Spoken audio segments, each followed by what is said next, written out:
Hello student, मैं Rita Jain government GSG PG college Balod में अतिथि व्याख्याता के रूप में कार्यरत हूँ। एम.कॉम 4th सेमेस्टर का सब्जेक्ट प्रिंसिपल ऑफ मार्केटिंग, विपणन के सिद्धांत, इसका आज देखेंगे यूनिट 3, जिसमें पार्ट 7 है आज इसका। इसके पहले के पार्ट में मैंने आप लोगों को प्रोडक्ट के बारे में जो है डिटेल में जानकारी दी थी, जिसके अंतर्गत प्रोडक्ट का कॉन्सेप्ट क्या है, किस प्रकार से प्रोडक्ट का क्लासिफिकेशन किया गया है, प्रोडक्ट का इम्पोर्टेंस क्या है, प्रोडक्ट मिक्स क्या होता है, प्रोडक्ट डिसीजन क्या होता है और प्रोडक्ट लाइन क्या है, जो कि आप लोगों के सिलेबस में दिया गया है। यूनिट 3 के अंतर्गत ये इसका टॉपिक है product line, product mix, product decision और प्रोडक्ट का क्लासिफिकेशन, इम्पोर्टेंस, कॉन्सेप्ट। ये मैंने जो है 6 पार्ट में आप लोगों को बताया है। अगर स्टूडेंट आप लोगों ने फर्स्ट पार्ट से लेकर के 6 पार्ट तक नहीं देखे होंगे तो पहले जो है इसके पहले का लेक्चर जरूर देख लेंगे, ताकि आप लोगों को जो है आगे की चीजें जो है अच्छे से समझ में आ जाए, समझ में किसी प्रकार की कोई दिक्कत ना हो, क्योंकि मैं आगे चीजें बताऊंगी।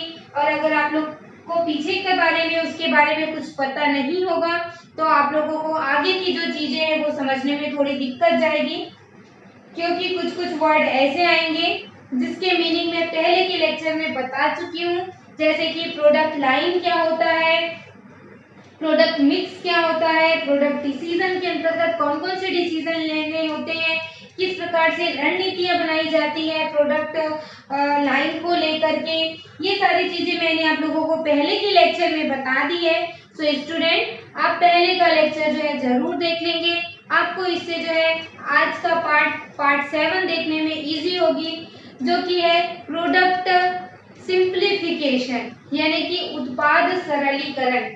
ये प्रोडक्ट लाइन के अंतर्गत एक प्रकार की रणनीति है। तो आप जो है इसका 6 पार्ट जरूर देखेंगे, ताकि आगे की चीजें जो है अच्छे से समझ में आए। तो आइए स्टूडेंट, आज की क्लास अपन स्टार्ट करते हैं, जो कि प्रोडक्ट सिंप्लीफिकेशन है। उत्पाद सरलीकरण क्या होता है, इसके बारे में जो है अपन चर्चा करेंगे, क्योंकि जो जब उत्पाद ही क्या होता है, सारे विपणन की आत्माएं हैं।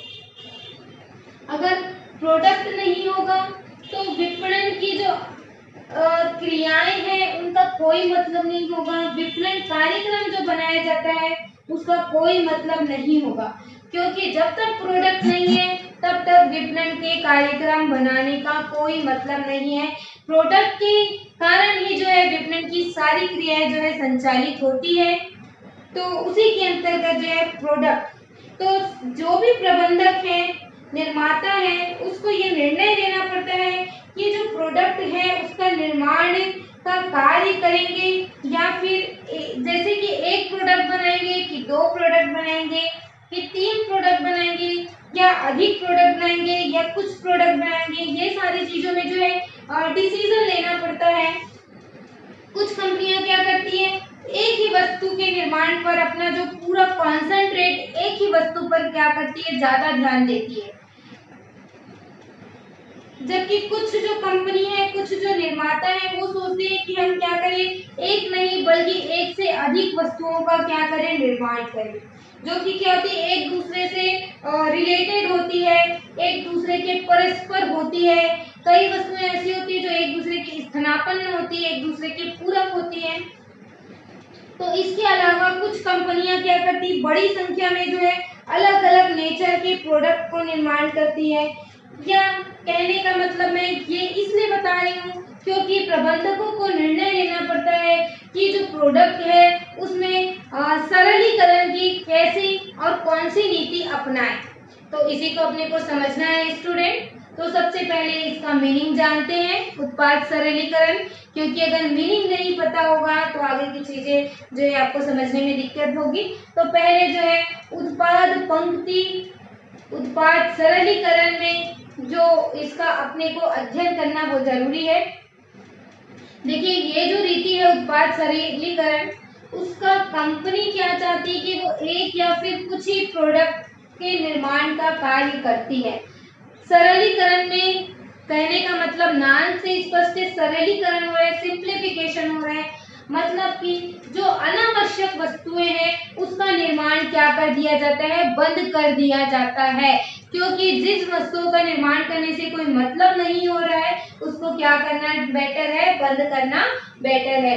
तो सरलीकरण जो करता है उनका कहना है कि इसके कारण जो फुटकर व्यापारी है, थोक व्यापारी है और जो उत्पादन करता है, जो कुछ ही वस्तुओं में व्यवहार करने के कारण जो है अधिक कुशलता से कार्य करते हैं, क्योंकि ये स्पष्ट होता है कि कुछ ही प्रोडक्ट में ही क्या करना है, व्यापार करना सरल है। बहुत सारी चीजों में फैला देने से क्या होती है, दिक्कतें होती है। तो जो प्रोडक्ट लाइन है उसका सरलीकरण लाइन करना क्या है, जरूरी है, जिसमें ऐसे प्रोडक्ट को पंक्ति में से क्या कर दिया जाता है, निकाल दिया जाता है जो डायरेक्ट या इनडायरेक्ट रूप से क्या कर रही है, लाभ प्रदान नहीं कर रही है। तो सरलीकरण में जो है लाभदायकता को देख करके ही इसका जो है प्रयोग किया जाता है कि कंपनी को इससे लाभ हो रहा है या नहीं, या फिर कई बार जो है प्राइस को देख करके भी इसके अंतर्गत डिसीजन लिया जाता है, या इसके जो मार्केटिंग जो चैनल्स है, डिस्ट्रीब्यूशन चैनल है, उसमें भी जो है परिवर्तन करके जो प्रोडक्ट है वो लाभप्रद है कि नहीं ये भी देखा जाता है। इसके अलावा जो मीडिएटर्स है वो चाहते हैं कि फुल लाइन हो, तो कुछ परिस्थिति ऐसे होती है जो लाभप्रद होती है, उसमें से उस प्रोडक्ट लाइन में से निकालना क्या है उसको संभव नहीं हो पाता, या फिर ये रहता है कि उस प्रोडक्ट को निकाला जाए या ना निकाला जाए, निकालना चाहिए कि नहीं निकालना चाहिए। एक प्रबंधक है वो एक चाहता है कि जो भी प्रोडक्ट है उससे उसको क्या हो, लाभ मिले। तो जो लाभ है उसमें जो उसका उत्पादन का जो है बंद करना सही नहीं है, क्योंकि जिस प्रोडक्ट में लाभ हो रहा है तो फिर उसका जो प्रोडक्शन है उसका बंद क्यों करेंगे, क्योंकि अगर हो सकता है कि उस प्रोडक्ट को जो है दूसरे कार्य में जो है वहां पर अपना जो है क्षमता को लगा ले। तो इस प्रकार से क्लियर है कि कभी कभी जो एक लाभप्रद जो प्रोडक्ट है उसको जो है उस प्रोडक्ट लाइन में क्या है, बनाए रखना भी अच्छा रहता है, और कई बार जो है उस लाभप्रद प्रोडक्ट को जो है उत्पाद लाइन में बनाए ना रख करके हटाना भी अच्छा रहता है। तो यही जो प्रक्रिया है, यही जो रीति नीति अपनाई जाती है वो प्रोडक्ट सरलीकरण कहलाता है, जिसमें कि प्रोडक्ट को लेकर के जब अधिक प्रोडक्ट होते हैं उसमें से कुछ प्रोडक्ट को लाइन में से हटाना या फिर नहीं हटाने के संबंध में जो डिसीजन लिया जाता है वही प्रोडक्ट सरलीकरण कहलाता है। तो ये जो सरलीकरण है उससे क्या लाभ है, सरलीकरण की जो नीति है, रीति नीति, उसका प्रयोग करने से एक निर्माता को जो साधन है उसका अच्छे से अच्छे क्या कर सकता है, वो प्रयोग कर सकता है, या फिर एक या कुछ ही वस्तुओं का उत्पादन करके बाजार में जो है अपनी ख्याति में बढ़ावा कर सकता है। साथ ही कम वस्तुओं का जब वो निर्माण करेगा तो उसके जो ऑर्गेनाइजेशन की जो जटिलताएं हैं वो भी क्या हो जाएगी, कम हो जाएगी। तो सरलीकरण के कारण से एक निर्माता है उसको बहुत सारे लाभ मिलते हैं। अगर जो है जो प्रोडक्ट फायदेमंद नहीं है उसको हटा दिया जाए, उसका सरलीकरण कर दिया जाए तो उससे क्या क्या लाभ मिलेगा, आइए देखते हैं। देखिए मैंने ब्लैक बोर्ड में लिख के रखा है उत्पाद सरलीकरण के लाभ, जिसमें पहला पॉइंट है व्यवसाय के लाभों में वृद्धि। जब जो है सरलीकरण की रीति का प्रयोग करते हैं तो उससे व्यवसाय के लाभ में वृद्धि होना क्या है, स्वाभाविक है। क्यों स्वाभाविक है, क्योंकि जिससे लाभ नहीं हो रहा है उन प्रोडक्ट का अपन ने जो है प्रोडक्शन क्या कर दिया है, बंद कर दिया है, और जो भी साधन है उसको अपन केवल लाभप्रद कार्यों में ही क्या है, प्रयोग कर रहे हैं, जिससे कि व्यवसाय के लाभ में वृद्धि होना क्या है, स्वाभाविक है। क्योंकि अपने पास जो भी प्रोडक्ट मौजूद है अगर अपन उसको ऐसे प्रोडक्ट का निर्माण कर रहे हैं जिससे क्या हो रहा है, लाभ नहीं हो रहे हैं, प्रोडक्शन का निर्माण किए जा रहे हैं तो उससे जो है अपव्यय होने की ही संभावना जो है बढ़ी रहती है। तो इससे बेटर यही है कि आप जो है उस प्रोडक्ट के निर्माण को क्या कर दीजिए, उत्पादन को बंद कर दीजिए, ताकि इसके कारण जो होने वाली हानि है या अलाभप्रद है वो क्या हो जाए, आपका कम हो जाए। और वो जो कैपेसिटी है आपकी, उस कैपेसिटी को, उस लेबर को, उस प्रोडक्शन को आप दूसरे किसी अच्छे प्रोडक्ट में लगा सकते हैं, जिससे कि लाभ में क्या होगी, वृद्धि होगी। तो इस प्रकार से सरलीकरण की प्रक्रिया अपनाने से व्यवसाय के लाभों में वृद्धि होती है। दूसरा पॉइंट है लागतों में कमी। देखिए जो कम प्रोडक्ट है जिसके कारण से जो है निरीक्षण है, ये सारे वे जो है बढ़ जाते हैं, क्योंकि वो प्रोडक्ट लाभप्रद नहीं है तो निरीक्षण वे बढ़ते हैं। अगर उस प्रोडक्ट को हटा दिया जाए तो उसके संबंध में जो निरीक्षण किया जाता है, निरीक्षण करने के अंतर्गत जो व्यय किया जाता है उसमें क्या हो जाती है, कमी हो जाती है। साथ ही कुछ जो यंत्र हैं वो रखने होते हैं, वो भी हटाने पड़ते हैं, या अनेक प्रोडक्टों का जो थोड़ी मात्रा में उत्पादन करने की तुलना में जो है कुछ ही प्रोडक्ट का अधिक मात्रा में क्या कर सकते हैं, मैन्युफैक्चरिंग करके उत्पादन लागत में क्या कर सकते हैं, कमी कर सकते हैं। मतलब बहुत सारे प्रोडक्शन ना करके कुछ ही प्रोडक्ट का जो है आप क्या करिए, उसको ज्यादा मात्रा में क्या करिए, उत्पादन करिए, जिससे कि जो अलाभप्रद जो प्रोडक्ट है वो क्या हो जाए, उसका लाभ जो है वहां से अलाभ जो है वहां से हट जाए, और जो बाकी जो क्षमता है वो जो है दूसरे प्रोडक्ट में लगाई जाए, जिससे कि लाभ की मात्रा बढ़े और लागत में भी क्या आएगी, कमी आएगी, क्योंकि उसकी लागत जो है वो क्या हो जाएगी, कम हो जाएगी।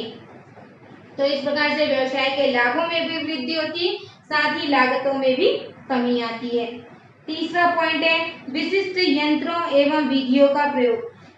सरलीकरण के कंडीशन में जो है निर्माता क्या करता है, एक विशेष यंत्र और विधियों का प्रयोग करता है, जिसमें जो स्टैंडर्ड प्रोडक्शन का जो मेथड है उसको जो है अपना करके कुछ प्रोडक्ट में क्या करता है, विशिष्टता प्राप्त करता है, और उत्पादों की जो संख्या है उसमें कम होने के कारण जो है विशिष्ट यंत्रों का प्रयोग करके वैज्ञानिक एवं जो है तकनीकी उन्नति का लाभ जो है प्राप्त कर सकते हैं। क्योंकि अगर जो प्रोडक्ट है उसकी संख्या में मान लो कमी हो रही है, तो उसको जो है विशिष्ट यंत्रों का प्रयोग करके वैज्ञानिक और नए टेक्नोलॉजी की उन्नति का जो है लाभ वो प्राप्त कर सकता है। तो नए और अच्छे यंत्रों का इससे प्रयोग जो है संभव है। चौथा पॉइंट, विपणन संगठन में सुगमता। मैंने पहले ही आप लोगों को बताया है, क्योंकि जो अगर प्रोडक्ट कम होंगे तो जो निरीक्षण व्यय होंगे वो भी क्या हो जाएंगे, बढ़ जाएंगे। साथ ही कम प्रोडक्ट होने के कारण से जो मार्केटिंग ऑर्गेनाइजेशन है इसके संबंध में जो कार्य करने पड़ते हैं वो काफी क्या हो जाएगा, सरल हो जाएगा। और साथ ही जो प्रोडक्शन कंट्रोल करना है, नियंत्रण करना है, उसमें भी काफी क्या हो जाएगी, आसानी हो जाएगी। क्यों आसानी होगी, क्योंकि प्रबंधक को जो है उसके बहुत सारे कार्य क्या हो जाएंगे, बच जाएंगे। तो इससे जो है प्रबंध के जो सारे कार्य हैं वो क्या हो जाएंगे, कम हो जाएंगे, जिससे संगठन, नियंत्रण, नियोजन और निर्देशन, ये सारी चीजों में क्या हो जाएगी, सुगमता आ जाएगी, आसान हो जाएगा ये सारी चीजें करना। तो इस प्रकार से जो है सरलीकरण की नीति का अगर प्रयोग करते हैं तो उससे जो है निर्माता को कई प्रकार के जो है लाभ प्राप्त होते हैं, लेकिन व्यवसाय का कार्य भी क्या हो जाता है, सरल हो जाता है, और इससे जो है विशेषज्ञों की जो सुविधा है उनका भी जो है लाभ वो उठाया जा सकता है। लेकिन जहाँ सरलीकरण के लाभ है वहाँ इसके दोष भी है, डिसएडवांटेजेस भी है सिंप्लीफिकेशन के, जो दोष मुक्त नहीं है। मुख्य रूप से जो सरलीकरण के विरुद्ध में कुछ तर्क देते हैं। देखिए पहला तर्क जो है दिया गया है उसके अंतर्गत है आवश्यकताओं की संतुष्टि संभव नहीं। जो विभिन्न आवश्यकताएं हैं, क्योंकि आज के युग में जो है लोगों की आवश्यकताएं क्या हो रही, निरंतर बढ़ते जा रही है। एक इच्छा पूरी होती नहीं है कि दूसरी इच्छा, दूसरी आवश्यकताएं क्या हो जाती है, पैदा हो जाती है। तो सरलीकरण के अंतर्गत यदि आपने जो है प्रोडक्ट को क्या कर दिया है, उसकी संख्या को कम कर दिया है, तो उपभोक्ताओं की जो आवश्यकताएं हैं उनको आप संतुष्ट नहीं करेंगे। तो सरलीकरण की नीति जो है वो उचित नहीं है कि आप जो है उस प्रोडक्ट को क्या कर रहे हैं, हटा रहे हैं। क्योंकि अगर उपभोक्ताओं को वो प्रोडक्ट की आवश्यकता है, वो उससे उनको संतुष्टि मिलती है, तो आपको वो जो प्रोडक्ट है उसको मार्केट से नहीं हटाना चाहिए। क्योंकि इससे जो है लोगों की आवश्यकताओं की संतुष्टि नहीं हो पाएगी और जो सरलीकरण की नीति है वो यहाँ पर उचित नहीं हो पाएगी। क्योंकि आपका मुख्य उद्देश्य क्या है, लाभ कमाना तो है ही, साथ ही उपभोक्ताओं की आवश्यकताओं की क्या करना, पूर्ति करना, जिसमें आप क्या हो जाएंगे, असफल हो जाएंगे। तो एक जो उत्पादक है, एक निर्माता है, उसको जो है उपभोक्ताओं की आवश्यकताओं को संतुष्ट करना भी क्या है, जरूरी है। तो इस प्रकार से जो है आवश्यकताओं की संतुष्टि करने के लिए जो है उस प्रोडक्ट को रखना क्या है, मार्केट में आवश्यक है। सेकेंड है अधिक विकास नहीं। सरलीकरण जो है उसके कारण संस्था का विकास भी क्या हो जाएगा, सीमित हो जाएगा। क्योंकि स्पष्ट है कि आपने जो प्रोडक्ट की संख्या है उसको बढ़ाने के बजाय क्या कर दिया है, कम कर दिया है। अगर प्रोडक्ट में कमी कर दी जाए तो विकास भी क्या हो जाएगा, कम हो जाएगा, सीमित हो जाएगा। अगर प्रोडक्ट की संख्या को आप बढ़ाते हैं तो जो है संस्था का विकास भी क्या होगा, तेजी से होगा। तो अगर विकास की ओर बढ़ना है, आगे बढ़ना है, संस्था का तेजी से विकास करना है, तो प्रोडक्ट की संख्या को भी क्या करना पड़ेगा, बढ़ाना पड़ेगा। क्योंकि देखिए कोई भी जो निर्माता है वो ये चाहता है क्या, कि केवल वो एक प्रकार के प्रोडक्ट का ही निर्माण करे। वो तो ये चाहता है कि वो एक की जगह कई प्रकार के प्रोडक्ट का निर्माण करे। क्योंकि जब वो एक प्रकार के प्रोडक्ट का निर्माण करता है तो उसके जो है उसको कई प्रकार के बाई प्रोडक्ट्स भी निकलते हैं, बाई प्रोडक्ट भी पैदा होते हैं, जिसके कारण उसको जो है कई प्रकार की विभिन्न प्रकार के प्रोडक्ट का निर्माण करना ही पड़ता है, जिससे कि विकास भी क्या होता है, संभव हो पाता है। अगर उसको जो है हटा दिया जाए तो उससे क्या है, विकास क्या हो जाएगा, कम हो जाएगा। तीसरा पॉइंट आता है औद्योगिक अस्थिरता में वृद्धि। देखिए एक या फिर कुछ ही प्रोडक्ट के होने के कारण से बाजार में जो है असफल होने से जो प्रोडक्ट है उसकी मांग में क्या आ जाएगी, कमी आ जाएगी, जिसके कारण जो सरकारी नीति में किसी प्रकार का अगर परिवर्तन हो रहा है तो इससे जो है संस्था के बंद हो जाने की भी संभावना क्या हो जाएगी, बढ़ जाएगी। इससे औद्योगिक अस्थिरता भी बढ़ेगी। जैसे कि मैं आप लोगों को एक छोटा सा उदाहरण दे रही हूँ। मान लो एक जो निर्माता है वो क्या करता है, अपने उत्पादन कार्य में मान लो वो 10 प्रकार या 15 प्रकार के प्रोडक्ट का निर्माण करता है। मान लो 15 प्रकार के प्रोडक्ट में क्या होता है, 10 प्रकार का प्रोडक्ट जो है उसका अप्रचलित हो जाता है, लेकिन अगर 5 प्रकार का प्रोडक्ट जो है क्या होता है, चलता है, तो वो अगर मान लो 10 प्रकार के प्रोडक्ट को मार्केट से हटा लेता है, केवल 5 ही प्रकार के प्रोडक्ट का निर्माण करता है, तो इससे जो है उसकी लागतों में क्या हो जाएगी, वृद्धि हो जाएगी। और जो उन्होंने इतने सारे जो लेबर रखे हैं, इतने सारी जो मशीनें लगाई हैं, या अपना जो पैसा जो उसने विनियोग किया है, वो सारा जो पैसा जो है उनका क्या हो जाएगा, व्यर्थ हो जाएगा। क्योंकि उनने जो है 15 प्रकार के प्रोडक्ट बनाने का डिसीजन लिया था। अब उसको जो है अचानक से अगर उसने 10 प्रोडक्ट को क्या कर लिया, वहां से हटा लिया, केवल 5 ही प्रकार के प्रोडक्ट का निर्माण करता है, तो उससे जो है उसका जो क्षमता है वो क्या हो जाएगा, जितनी क्षमता है उसका वो सही उपयोग नहीं कर पाएगा। तो इस प्रकार से जो है उसका उद्योग जो है बंद करने की भी नौबत आ सकती है, बंद करने की भी संभावनाएं आ सकती है। अगर उसने बहुत बड़ा जो है बिल्डिंग लिया है, बहुत भवन बनाया है, शेड बनाया है, साथ ही उसने बहुत जो है प्लांट मशीन का वहाँ पर उन्होंने लगाया है, और उसके हिसाब से उस क्षमता का उपयोग नहीं कर रहा है, तो इससे जो है उसके मशीनें का ह्रास का जो व्यय है, उसके जो अनावश्यक आवश्यक हुए हैं वही बढ़ने हैं। तो इससे बेटर है कि उसको जो है प्रोडक्ट को सरलीकरण की नीति अपनाने से पहले जो है सोच समझ लेना चाहिए, उसके हिसाब से जो है सरलीकरण की नीति अपनानी चाहिए। क्योंकि देखिए, मान लो आपके हाथ में 5 उंगली है और 5 उंगली में अगर आपकी एक उंगली काम नहीं कर रही है तो क्या आप उस एक उंगली को क्या करते हो, वहां से हटा देते हैं क्या? नहीं हटाते। उस एक उंगली का क्या करते हैं, इलाज करते हैं, ताकि वो जो उंगली है वो भी क्या हो सके, ठीक हो सके। क्योंकि आपका जो हाथ है वो 5 उंगली से मिलकर क्या होता है, बनता है। अगर एक भी चीज खराब हुई तो आप उसको हटाते नहीं है बल्कि उसको सुधारने का प्रयास करते हैं, क्योंकि वो पांचों ही क्या है, आवश्यक है। क्योंकि अगर एक भी चीजें कम हुई तो आपका जो है काम करना क्या हो जाएगा, कठिन हो जाएगा। तो उसी प्रकार से प्रोडक्ट सरलीकरण जो है समझाने का उद्देश्य यही था, आपको इसके बारे में लाभ भी समझ आए और दोष भी।